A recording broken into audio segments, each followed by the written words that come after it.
Bueno, y tal y como lo decíamos antes de ir a esta breve pausa comercial, como si no fuera suficiente el tema del COVID-19 que afecta al mundo y por supuesto nos afecta a nosotros en Guatemala, Sandy, ahora se tiene anunciada ya la primera de las caravanas provenientes de Honduras que en teoría saldrá este próximo 14 de enero. ¿Qué te parece? ¿Qué opinión te merece? Complicado, Julio, el panorama que se tiene y que se espera para la próxima semana. Ya se ha hecho este anuncio. Sabemos que durante la temporada de pandemia se han anunciado también otros movimientos, los cuales no se han logrado concretar, pero la pregunta es, ¿se logrará entonces que se disuelva esta actividad o esta caravana? ¿O sí hay fortaleza? Porque sabemos que necesidad hay mucha, Julio. Necesidad hay y mucha. Las preguntas iniciales, antes de ver datos, podrían ser, Sandy, bueno, ¿qué es lo que genera tanto estas caravanas? Número uno, que no se forman de manera espontánea, eso es claro. No. Para el caso de los hondureños, en esta ocasión, fuera de los problemas sociales que sabemos de la pobreza, de la inseguridad, de la falta de oportunidad, de la falta de trabajo, que eso son graves problemas sociales que tenemos todos en el Triángulo Norte, está el tema de que se ha prometido una ampliación de TPS para ese país y quieren ingresar, en teoría. Aprovechando. Exacto, tú lo has dicho, aprovechar antes de que tome posesión el 20 de enero el presidente electo Joe Biden. Pero pasar la frontera, por ejemplo, con Guatemala, eventualmente podría ser hasta cierto punto sencillo, a menos que logremos disuadirlos acá. Pero pasar esa frontera México-estadounidense, hombre, es que esa es la frontera más custodiada actualmente en el mundo, fuera de las que encontramos allá en el Medio Oriente. Exactamente. Y es que ya se ha anunciado también por parte de las autoridades mexicanas, Julio, que van a reforzar fronteras para evitar el paso de migrantes hacia ese país que buscan, en este caso, el destino norteamericano. Así es. Bueno, pues vamos entonces con ese pequeño contexto que hemos hecho a presentarle a usted los datos, porque siempre son importantes para que usted pueda acompañarnos en estos análisis. Los últimos meses del año 2018, sí, escuchó bien, me refiero al año 2018, marcaron lo que en aquel momento se constituyó en una nueva forma de migración, Sandy. Como tú recordarás, las caravanas, la primera que se dio proveniente de Honduras, que nos sorprendió absolutamente a todos. Tal y como se esperaba, ya se anuncia la organización de una primera caravana para el 14 de enero de migrantes hondureños. Habrá que determinar algo de lo que tú decías, si esta nueva caravana va a lograr fortalecerse en primer lugar, pasar el territorio guatemalteco en segunda instancia y llegar hasta México, o si por el contrario en ese trayecto, en ese camino y en estos días que faltan, se disuelve. Sea cual sea el resultado, lo que está latente en los países del norte de Centroamérica es la crisis humanitaria de la migración derivado de una difícil condición de vida. Y por supuesto, Sandy, ¿por qué no decirlo ahora con las consecuencias del COVID-19 en lo económico, en lo laboral y en el tema de las oportunidades? Pues definitivamente que el caldo de cultivo está en plena ebullición para que se pueda dar esta crisis humanitaria, que es eso, una crisis real. Un gran reto es el que se viene en este año, entonces, iniciando para las autoridades migratorias de nuestro país, porque en este caso, si bien es cierto que la migración es un derecho, hay ciertos requisitos que deben cumplir para poder pues pasar, ¿no? Y aparte de ello, por la aglomeración que representa una caravana, el riesgo de contagio del COVID-19, recordemos nuevamente, estamos en una pandemia, es latente. Es latente. Y además recordemos una cuestión, habrá que ver cuál va a ser la política migratoria que va a adoptar también Joe Biden. Es que, a ver, no creo que vaya a ser mucho más flexible que la de Donald Trump.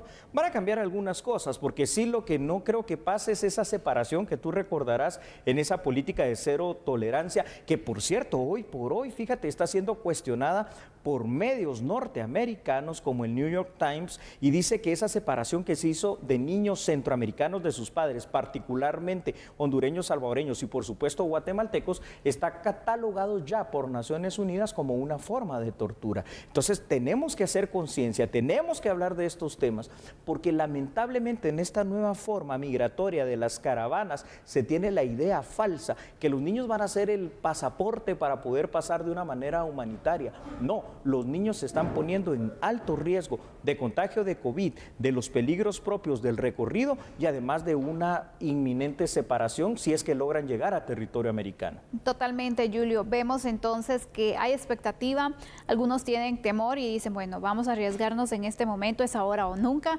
pero realmente no sabemos qué pueda pasar, porque Así también Donald Trump puede cambiar a última hora distintas situaciones, entonces no hay nada seguro. El riesgo es grande, no solo por las situaciones que tienen que pasar en el camino, sino también porque pueden contagiarse de esta enfermedad, pueden tener las complicaciones en el camino. En serio, Total. es un gran riesgo al que se estarían enfrentando estas personas y sobre todo sabiendo que en el paso siempre de una caravana se suman otros países, se suman otros ciudadanos, entonces qué complicado, Julio. Pero muy complicado, Sandy, porque ahora tratemos de entender de alguna manera o de analizar la otra parte, es decir, desde la perspectiva o desde el punto de vista de quienes integran estas caravanas. Las necesidades, la desesperación. ¿Qué tanto puede llegar el nivel de desesperación en cuanto a la falta de trabajo, de oportunidad, de empleo, la falta de seguridad en los países, el poder brindar un mantenimiento digno a las familias que deciden, ¿saben qué? Esto es todo o nada, vencer o morir, y literalmente es que puede llegar a darse esa situación. Claro. Vámonos en esta caravana y tratemos en esta forma como de epopeya épica de llegar a territorio norteamericano. Yo insisto una vez más, al menos en mi criterio, el sueño americano ya no es sueño americano. Hoy por hoy se ha constituido en una verdadera pesadilla. Y mira, lo hemos dicho tú y yo en varias ocasiones, Sandy, lo recordarás, ya sea gobierno demócrata o republicano, no importa, es que al final de cuentas las deportaciones y la política migratoria está ahí, de una o de otra forma, pero nunca es abierto para nosotros los centroamericanos, y menos para nosotros los guatemaltecos, que no gozamos de lo que gozó en su momento otros países, me refiero a Honduras, a El Salvador, por mencionar dos, que tuvieron un TPS, nosotros nunca lo tuvimos, entonces imagínate qué podríamos esperar. Muy difícil, Julio, y aparte de ello también vemos, y es momento oportuno, de que evalúen las autoridades de los diferentes países qué han hecho para ayudar a sus conciudadanos, porque hay necesidad, sí ha tenido la necesidad, el tema del empleo, la pobreza, que también unos niveles altos, no digamos enormes, enfrentando una situación como la del COVID-19, que esta situación se ha incrementado de gran manera, pero para eso se tiene también, o se debería de tener la ayuda de los gobiernos para evitar situaciones como estas, pero si no tienes ninguna respuesta, también cómo le dices a alguien que no se arriesgue, si se arriesga en su país muriéndose de hambre o se arriesga buscando una mejor oportunidad. ¿Mueres de hambre en tu país o mueres en el intento de llegar a ese sueño americano? ¿Cómo poder cambiar esta situación? Vamos a ver otros datos que es importante que los analicemos para continuar con esta charla que tenemos tú y yo con nuestros televidentes de A la Medida, Sandy. Y es que fíjense ustedes lo siguiente.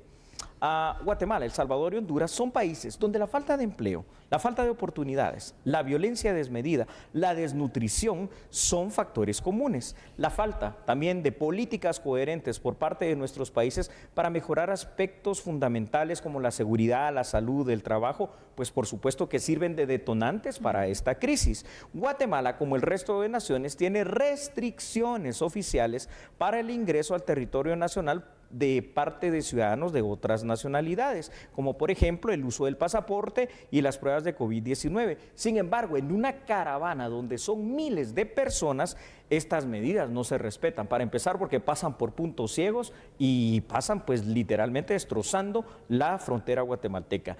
Es indudable, Sandy, que por las condiciones sociales que viven nuestros pueblos centroamericanos, que la crisis migratoria está hoy por hoy aunado al tema del COVID-19, lejos de llegar a su fin, por lo que es un tema urgente en la agenda de los gobiernos de Centroamérica, y yo te diría, es un tema urgente también en la agenda del gobierno mexicano y sobre todo del gobierno norteamericano, porque es que el gran destino que buscan estas personas es Estados Unidos. Algo que sí cumplió Donald Trump es en el tema del muro. Tal vez no lo construyó físicamente, pero a través de sus tratados, a través de sus acuerdos impuestos para el Triángulo Norte Centroamericano y México, ha creado muros en Guatemala, en México, que están conteniendo efectivamente esta gran ola migratoria de parte de los centroamericanos. ¿Se logrará detener esta caravana de migrantes? ¿Qué crees tú, Julio? Sandy, yo lo que esperaría es que sí. Ya lo vimos en diciembre, pero recordemos que tal vez diciembre, por ser un mes muy sui generis en ese sentido, ¿no? Las fiestas navideñas, la fiesta de fin de año, probablemente las personas no se lograron reunir en la cantidad suficiente y dijeron, hagámoslo entrando el año 2021. Yo particularmente creo, por las condiciones, por la necesidad y por la crisis humanitaria, que esta caravana se va a formar y va a pasar. Y no va a ser la única, obviamente, no hay que ser adivino para saberlo. La situación es, primero, ¿qué vamos a hacer para contenerla? Pero más de fondo, Sandy, ¿qué vamos a hacer para mejorar las causas que generan precisamente que se den este tipo de caravanas? El año pasado al menos 3 intentos de caravanas se registraron. Ya en tiempos de pandemia se logró pues persuadir a las personas, se logró crear conciencia en el peligro que existía de poder realizar este recorrido, también por el riesgo del COVID-19. Pero sabemos que de realizarse la primera caravana, muchos van a tomar valor también para hacerlo. Correcto, si tienen éxito, sí. El resto de movimientos se podrían seguir registrando y el riesgo también para todos podría darse. Entonces, va a ser muy importante ver de qué manera las autoridades logran convencer a estos grupos de no realizar la caminata. Claro, porque si no, fuera de todos los temas sociales, en el tema de salud, la pandemia va a seguir yendo y viniendo de un lado hacia otro. Dramático, porque estamos hablando de la condición de vida de muchas de las personas que integran nuestro Triángulo Norte, pero particularmente nuestra Guatemala. Entonces, esta es la realidad, a ver qué es lo que sucede, y mientras tanto nosotros vamos a ir a una breve pausa comercial, pero nuestro siguiente tema, hombre, es que también es de trascendencia nacional. Por supuesto, hablaremos acerca de la elección del representante del Colegio de Abogados y Notarios de Guatemala en la Corte de Constitucionalidad. Bueno, ¿quiere ver qué pasó? Claro, en unos instantes, solo vamos a la pausa porque nosotros somos a la medida.